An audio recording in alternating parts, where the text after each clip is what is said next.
15 दिसंबर 2021 को देव सुनार नाम का ये शख्स, जिसको आप अभी इस वीडियो में देख रहे हैं, पानीपत में स्थित विनोद बराड़ा के घर में घुसकर उस पर गोलियों की बौछार कर देता है। अंदर गोली उसको लग चुकी थी। तो किसको? विनोद बराड़ा बहुत बार भागते हुए चलाते हुए कि गोली मार दी हम। जिसके बाद विनोद बराड़ा की वहीं पर ही मौत हो जाती है।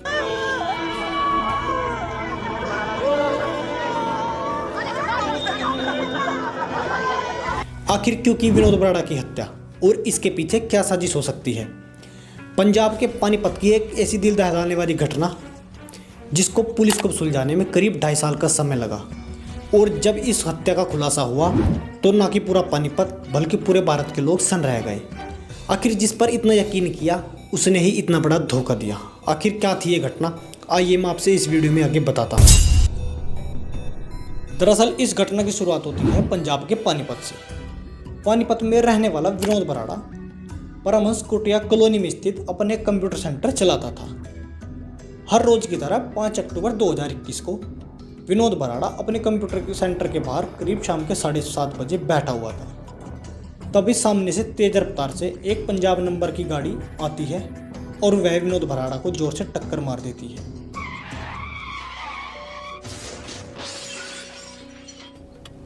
जिसके बाद विनोद बराड़ा लहूलुहान होकर वहीं पर ही गिर जाता है।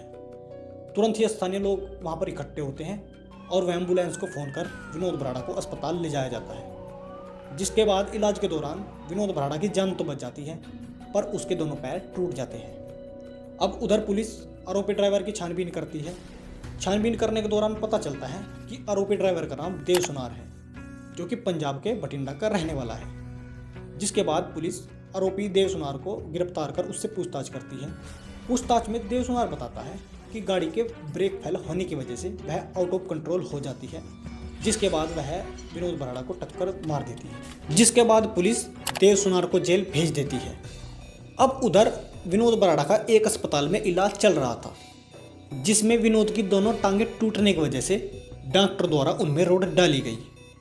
अब इस घटना को 15 से 20 दिन ही हुए थे कि देव सुनार विनोद बराड़ा पर इस केस के फैसले के लिए बार बार दबाव बनाता था।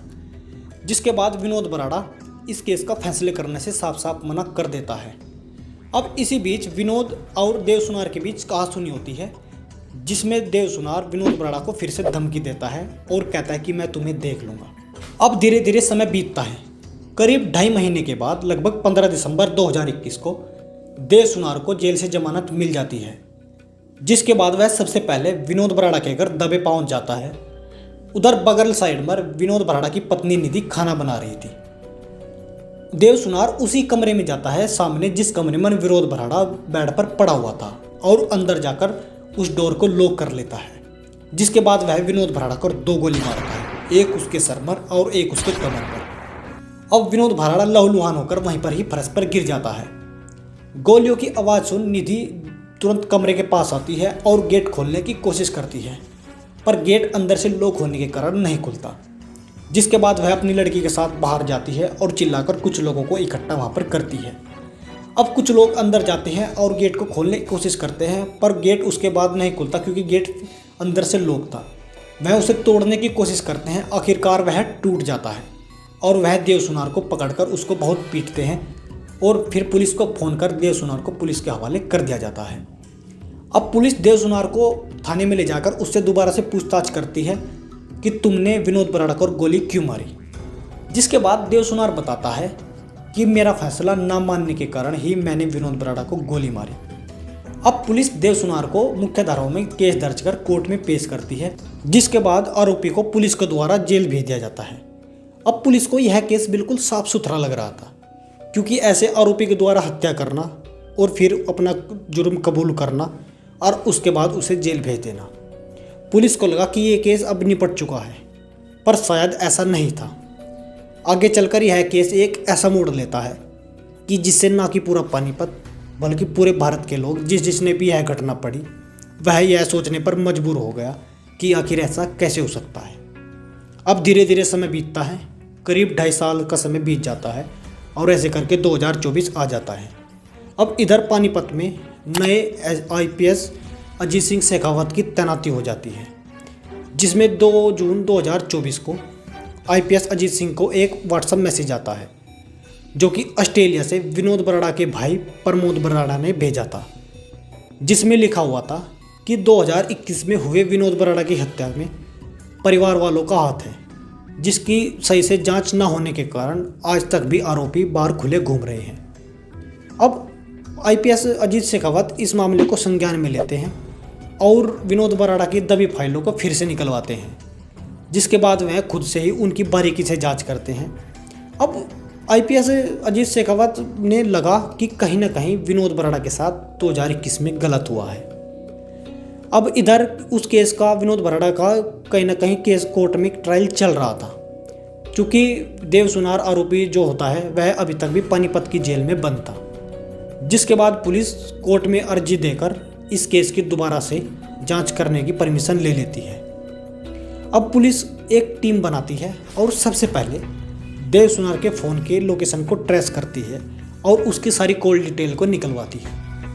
पुलिस को दिखता है कि देव सुनार जेल जाने से पहले और जेल जाने के बाद एक नंबर पर सबसे ज़्यादा बात किया करता था, जो नंबर सुमित का था। उसके बाद पुलिस सुमित का पता करती है और सुमित के नंबर के भी लोकेशन को ट्रैक करती है और उसके भी फ़ोन की लोकेशन निकालती है, जिसमें पता चलता है कि सुमित की भी एक नंबर से कई कई घंटों तक बात हुआ करती थी, जो कि विनोद बराड़ा की पत्नी निधि का नंबर था, जिससे वह रातों और दिनों कई कई घंटों तक बातें किया करता था।